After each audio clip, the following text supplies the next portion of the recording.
Olá pessoal, sejam bem-vindos de volta ao canal e hoje eu tô trazendo aqui para vocês a atualização do caso de Idaho que aconteceu em novembro do ano passado. E como vocês sabem, esse caso demandou muita investigação criminal e muita perícia para que a polícia conseguisse então chegar no principal suspeito desse crime. E você que acompanha meus vídeos com certeza gosta muito quando o assunto é investigação criminal, né? Por isso eu não posso deixar de te contar sobre uma profissão que é muito valorizada aqui no Brasil, que é a profissão de perito judicial, que na verdade é um investigador profissional. Inclusive, hoje um perito recebe em média, por lei, R$ 540 por hora de serviço.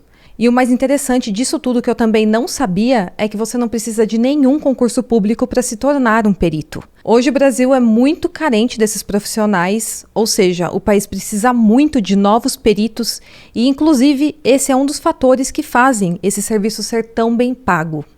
Eu tenho um amigo que entende tudo o que precisa para você conseguir ingressar na profissão, que é o Thiago Gomes, que foi quem me contou sobre essa profissão. E o Thiago resolveu presentear os inscritos aqui do canal. Ele vai dar um direcionamento gratuito, onde ele vai te mostrar tudo o que você precisa saber para se especializar nessa área, sem prestar nenhum concurso público.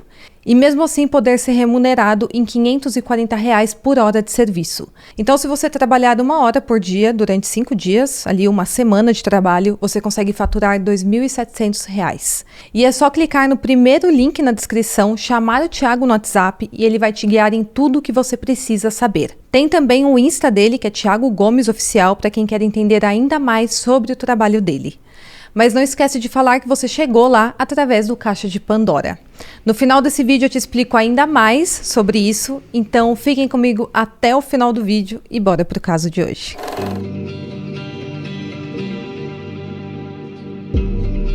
Então, pessoal, para quem não lembra, na madrugada de domingo, dia 13 de novembro de 2022, 4 estudantes da Universidade de Idaho, chamado Ethan Chapman, de 20 anos, Madison Mogen, de 21 anos, Zena Kernodle, de 20 anos, e a Kaylee Gonçalves, de 21, tiveram suas vidas tiradas dentro da casa onde eles moravam. Depois de uma caçada de 6 semanas, a polícia se concentrou em um homem chamado Brian Koberger, de 28 anos, como principal suspeito. Ele foi indiciado em maio desse ano e está enfrentando 4 acusações de crime em primeiro grau e também uma acusação de roubo. Em sua acusação, ele se recusou a se declarar culpado.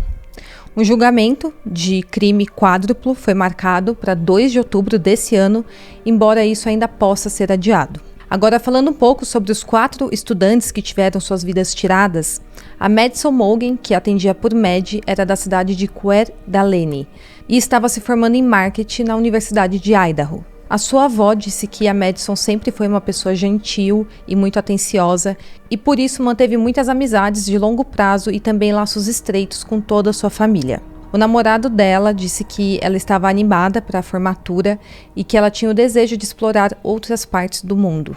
Ele disse que a Madison sempre espalhou positividade e trouxe atos de bondade para os outros e que esperava que as pessoas se lembrassem dela pelo amor que ela deu a todos à sua volta. A Kaylee Gonçalves, que era de Cathdrum, em Idaho, iria se formar no início de dezembro e planejava se mudar para Austin, no Texas, em junho. Porém, ela teve o seu destino interrompido. A amiga dela disse que a Kaylee conseguiu um emprego em uma empresa de marketing e estava muito animada para explorar ainda mais o país. E a Kaylee e a Madison eram amigas desde sempre, desde a 6ª série. E elas eram melhores amigas, faziam tudo juntas. Elas tinham feito o ensino médio juntas e também se mudaram para Idaho em seguida para irem para a mesma faculdade. O Ethan Chapman era de Conway, em Washington, e ele era trigêmeo. Ele passou grande parte do dia 12 de novembro, um dia antes dos fatos, com seus 2 irmãos, que também são alunos da Universidade de Idaho. Ele jogou basquete na escola e era conhecido por amigos e familiares por sempre ter um grande sorriso no rosto, desde que ele era um bebezinho. A mãe dele o descreveu como apenas a luz mais brilhante. E a Zena Kernodle cresceu em Idaho, mas ela passou algum tempo no Arizona nos últimos anos. O seu pai disse que sua filha era obstinada e gostava de ter uma vida independente na faculdade. Ela morava naquela casa onde tudo aconteceu, mas o Ethan não morava lá. Ele só estava na casa porque ele namorava com ela. E eu resolvi trazer esse vídeo porque eu já fiz 2 outros vídeos sobre esse caso aqui no canal, com bastante detalhes que eu tinha na época, mas eu vi que saíram muitas notícias sobre esse caso. O julgamento já vai acontecer em outubro, se não for adiado, então eu decidi trazer essa atualização aqui para vocês.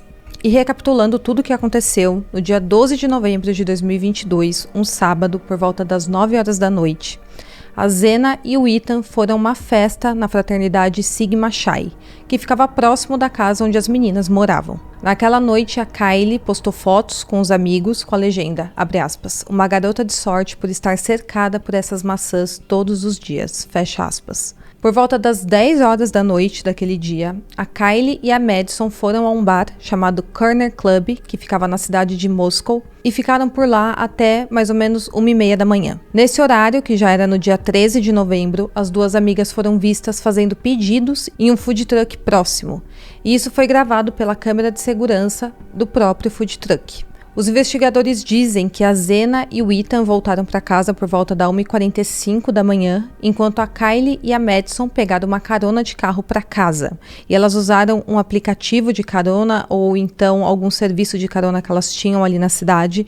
E elas chegaram em casa por volta da 1h56. Enquanto isso, as 2 meninas que também moravam na casa haviam saído naquela noite.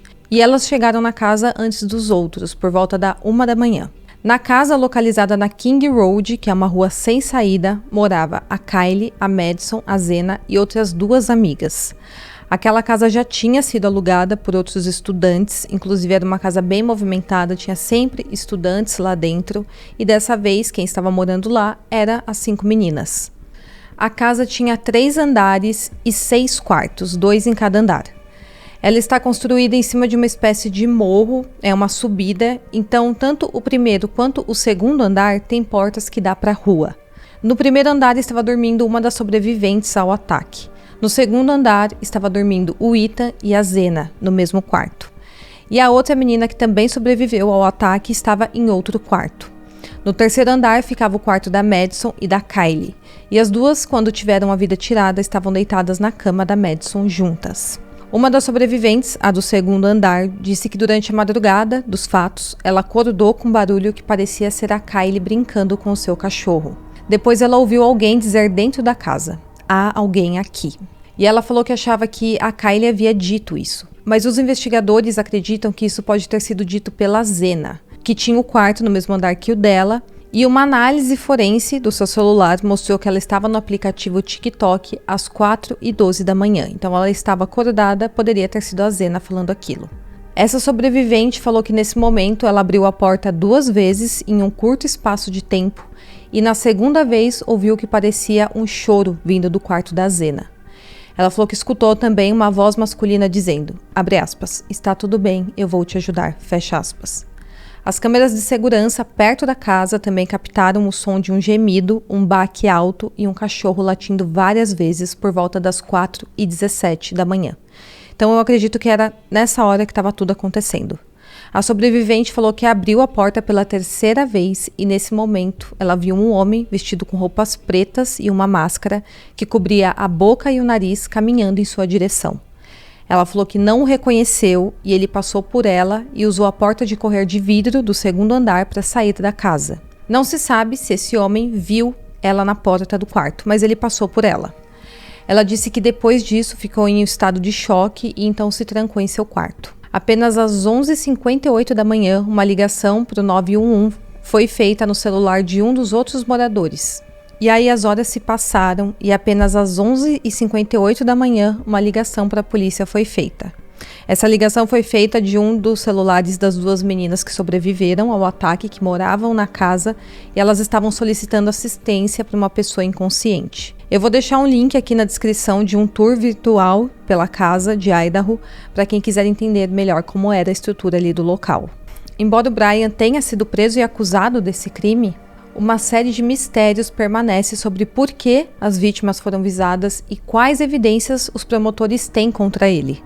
O Brian tem 28 anos, ele é PhD e era estudante de criminologia em uma universidade próxima na época.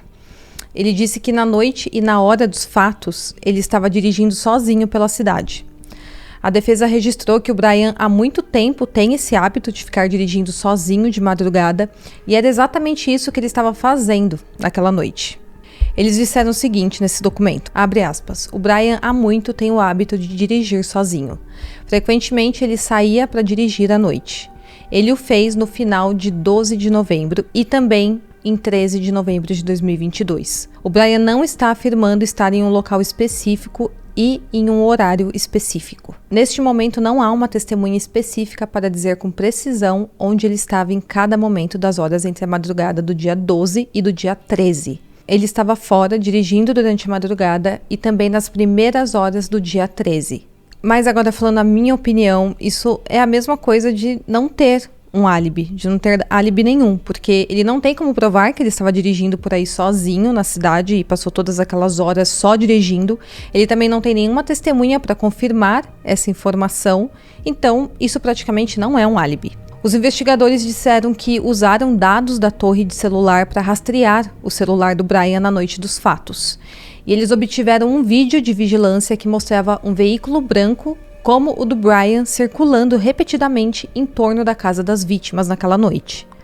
O juiz que supervisiona o caso impôs uma ordem de silêncio que impediu a polícia, promotores, advogados de defesa e também advogados das famílias das vítimas de discutir esse caso. E é por isso que tem tão pouca informação e atualização desse caso na internet. Deve ter muitas outras evidências, muitas outras linhas de investigação que a polícia pode ter tomado, mas que não foi publicado, porque essa ordem de silêncio foi imposta e não podia mais comentar sobre o caso. Mas o que sabemos é que a polícia disse que tudo aconteceu por volta das 4 da manhã, depois que as vítimas chegaram na casa. E esse caso permaneceu sem solução por 6 semanas até a polícia coletar várias evidências que apontaram para o principal suspeito, que é o Brian. E a principal evidência é uma bainha da faca de couro que foi deixada em uma cama em um dos quartos onde ocorreu o crime, que foi na verdade na cama onde estava a Kylie e a Madison. A polícia de Moscou disse em um depoimento que um DNA foi encontrado no botão dessa bainha da faca e os promotores disseram mais tarde que o DNA do Brian foi extraído e comparado com o DNA da bainha. Isso após a sua prisão, e então provou uma correspondência. Agora eu vou falar o passo a passo dessa investigação e tudo que a gente tem até agora de atualização sobre esse caso. E eu vou explicar melhor essa questão aí do DNA, que é algo que está pegando bastante nesse caso. Então as vítimas voltaram para casa por volta das 2 da manhã. Mais de 1 hora depois, um carro branco apareceu em um vídeo de uma câmera de vigilância do bairro. A casa dos estudantes ficava em uma rua sem saída e o carro branco, identificado pelos investigadores como um Hyundai Elantra, foi visto passando pela casa várias vezes. Inclusive, às 4h04 da manhã, o carro é visto voltando e dando 3 voltas naquela rua. Nesse momento, a Zena Kernodle estava acordada, e isso é certeza porque ela tinha acabado de receber um pedido do DoorDash, que é tipo um iFood lá dos Estados Unidos, um aplicativo de comida. E nesse horário ela estava usando o aplicativo TikTok. Então ela estava vendo videozinhos lá, então é certeza que esse horário ela estava acordada. Uma das meninas que moravam na casa, a Dylan, que é uma das sobreviventes, relatou aos policiais estar acordada nessa hora também. Ela disse à polícia que ouviu sons no andar de cima, que pensou serem da Kylie brincando com o cachorro, conforme eu tinha falado. E ela falou também que ela tinha escutado aquele choro vindo do quarto, uma voz masculina dizendo que ia ficar tudo bem. E o quarto da Dylan fica no mesmo corredor onde ficava o quarto da Zena. Às 4h17 da manhã, segundo os investigadores, uma câmera de segurança da área capturou um áudio distorcido do que parecia um gemido e um baque alto. E também um cachorro foi ouvido latindo. Então, provavelmente, nesse momento, era a hora que o crime estava ocorrendo dentro da casa. E se uma câmera de segurança de fora da casa conseguiu capturar o som de um baque e também gemido e o cachorro latindo, quem estava dentro da casa e estava acordado provavelmente também escutou tudo isso. E conforme eu já falei, a Dylan ela saiu para fora do quarto dela para verificar de onde estava vindo aqueles ruídos. E aí ela falou que ficou muito surpresa quando viu um homem com roupas pretas e uma máscara passar por ela. Ela falou que ele saiu pela porta que é de vidro deslizante dos fundos da casa. Ela também disse à polícia que voltou para o quarto, trancou a porta e o que ela fez a seguir não fica muito claro, mas ela falou que teve uma espécie de choque, ficou congelada e só saiu do quarto horas depois quando já tinha amanhecido. Por volta das 4h20 da manhã, o Elantra branco pôde ser visto em imagens de vídeo saindo do bairro. Ninguém chamou a polícia por mais de 7 horas.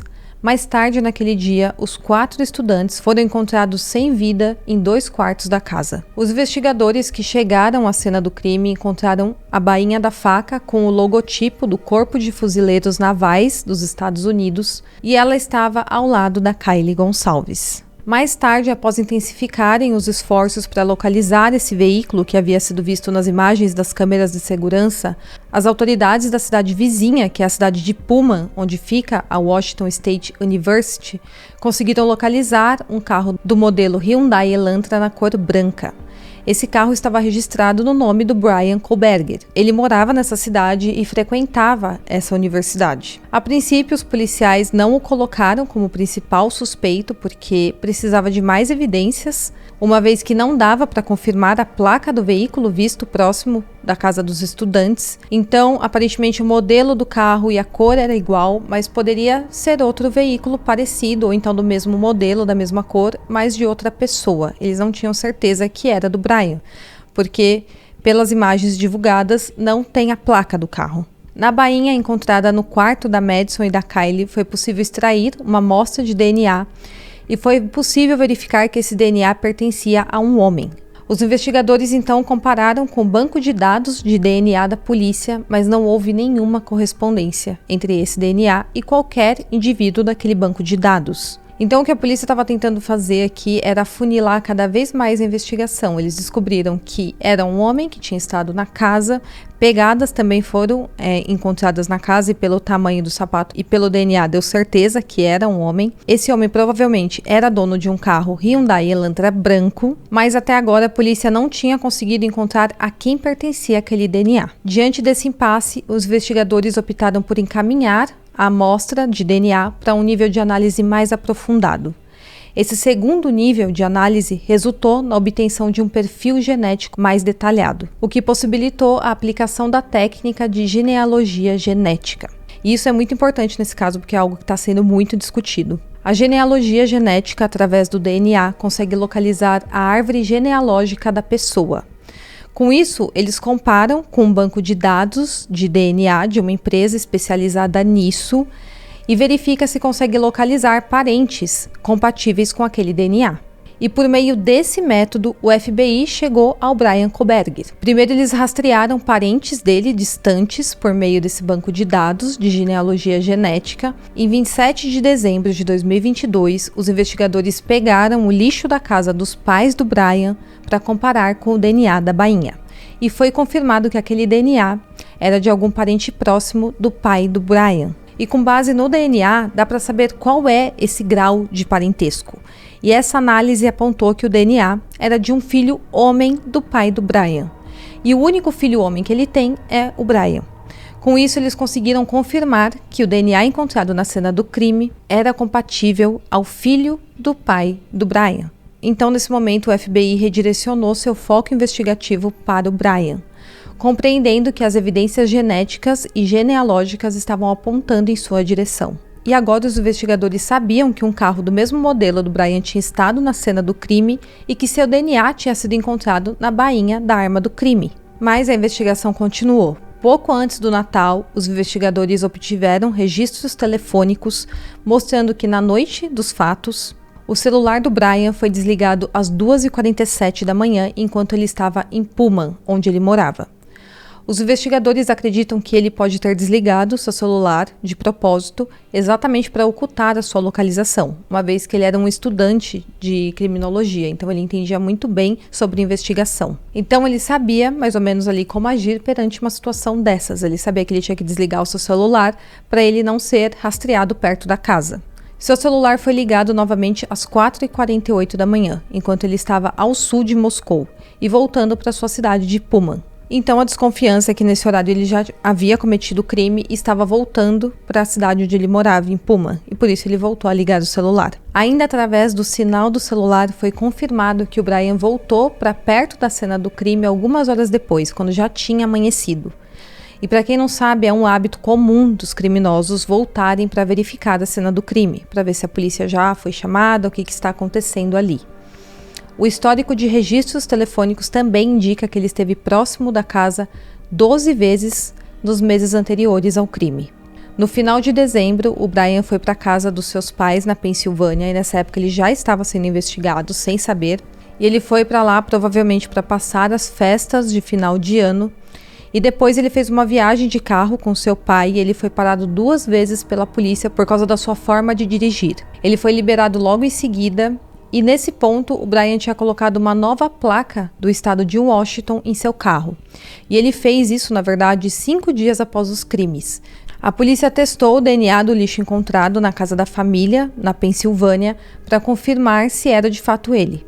Conforme eu falei, enquanto isso, a polícia fez aquele teste de DNA usando o lixo da casa dos pais do Brian e quando confirmaram que o DNA pertencia ao Brian, ele foi preso em 30 de dezembro em uma operação que ocorreu durante a madrugada. E depois ele foi extraditado para Idaho. Então foi essa investigação que levou os policiais ao Brian. Uma investigação aí muito bem feita, na verdade. E também muito rápida, usando várias novas tecnologias para conseguir chegar ao Brian através dos parentes dele. Ele já está preso há 8 meses e o julgamento está marcado para outubro desse ano. Outra coisa que foi descoberto é que uma conta do Insta, que agora já foi excluída e as autoridades acreditam pertencer ao Brian, seguia a Madison, a Kylie e também a Zena. 2 semanas antes dos fatos, no final de outubro, ele enviou várias mensagens para uma das vítimas nesse aplicativo, mas ele não teve resposta. Aparentemente as meninas não conheciam o Brian, porque elas nunca seguiram ele de volta e também não responderam aquelas mensagens que ele mandou várias e várias vezes. Essas mensagens não tinham nenhum cunho violento, nenhum tipo de ameaça, era apenas ele tentando entrar em contato com uma delas, mandando diversas vezes oi, tudo bem, como que você tá, oi. Só que quem recebeu essa mensagem não respondeu. E não ficou claro aqui na reportagem, talvez a polícia não tenha divulgado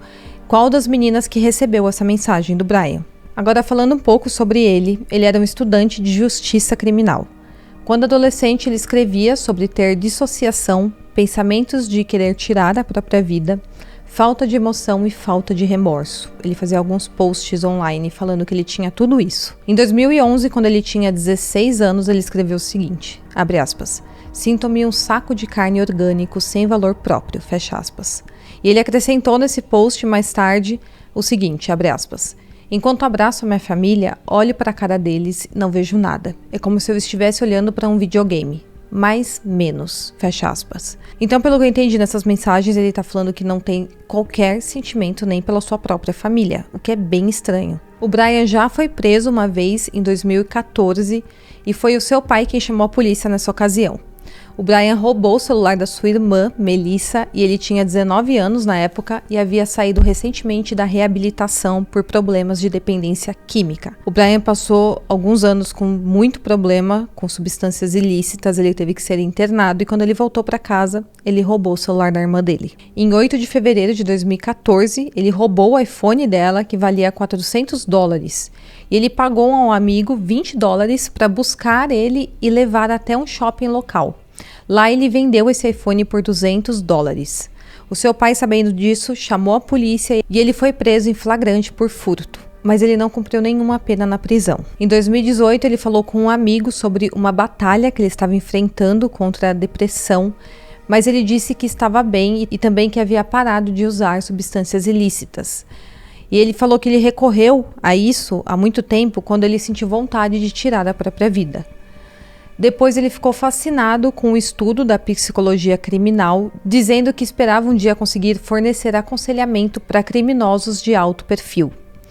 Ele se matriculou na DeSales University, uma instituição católica em Center Valley, na Pensilvânia, onde ele foi aluno da Catherine Hamsland, que é uma psicóloga forense bem famosa que escreveu os livros The Mind of a Murder e How to Catch a Killer. Ele recebeu seu diploma de bacharel em 2020 e concluiu o mestrado em julho de 2022. No ano passado, em uma postagem no Reddit, um usuário que se identificou como Brian Koberger pediu para que pessoas que passaram algum tempo na prisão que respondessem a uma pesquisa sobre os crimes que elas haviam cometido. Na pesquisa, o Brian se identificou como um estudante investigador trabalhando com 2 professores da DeSales University e pediu aos entrevistados que descrevessem seus pensamentos, emoções e ações do começo ao fim do processo de comissão criminal. No semestre de outubro de 2022, o Brian começou a estudar no estado de Washington, que fica a cerca de 10 minutos de carro da Universidade de Idaho, bem perto ali da casa dos estudantes.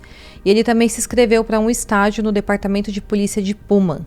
Um colega de classe disse que nos dias anteriores aos crimes, o Brian estava muito envolvido em uma discussão sobre perícia, DNA e outras evidências que os promotores usam para obter condenações. Dias depois do crime, ele continuou corrigindo alguns trabalhos como assistente de ensino, que era um cargo que ele exercia ali na universidade. E agora as últimas notícias que eu tive sobre esse caso são as seguintes. Em um novo processo, a defesa do Brian contratou outro especialista em DNA.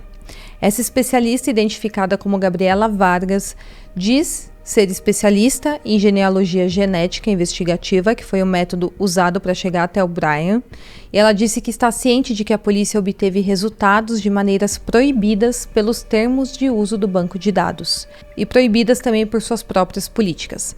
E pelo que eu entendi com essa declaração, ela está querendo dizer que os policiais não tinham permissão para usar os DNAs disponíveis nesse banco de dados para uma investigação criminal. E conforme eu falei, a evidência de DNA retirada da bainha, que foi encontrada na cena do crime, mostrou uma correspondência estatística com uma amostra retirada da bochecha do Brian após a sua prisão. Então, primeiro os investigadores usaram a tecnologia de genealogia genética para chegar aos parentes do Brian e conseguir ter um caminho até o Brian, saber que ele estava na cena do crime, e depois eles fizeram um outro exame, depois que o Brian foi preso, para confirmar se de fato aquele DNA era do Brian, aquele DNA encontrado na bainha da faca. E ali, nesse último exame, mostrou uma probabilidade estatística de que era ele. Mas os advogados de defesa disseram que probabilidade estatística não é absoluta e apontaram que há total falta de evidências de DNA das vítimas na casa ou no carro do Brian. Além disso, a defesa tem pedido mais informações sobre as análises de genealogia genética usadas para localizar o Brian. Eles tentaram lançar dúvidas sobre a força dessas evidências que os investigadores conseguiram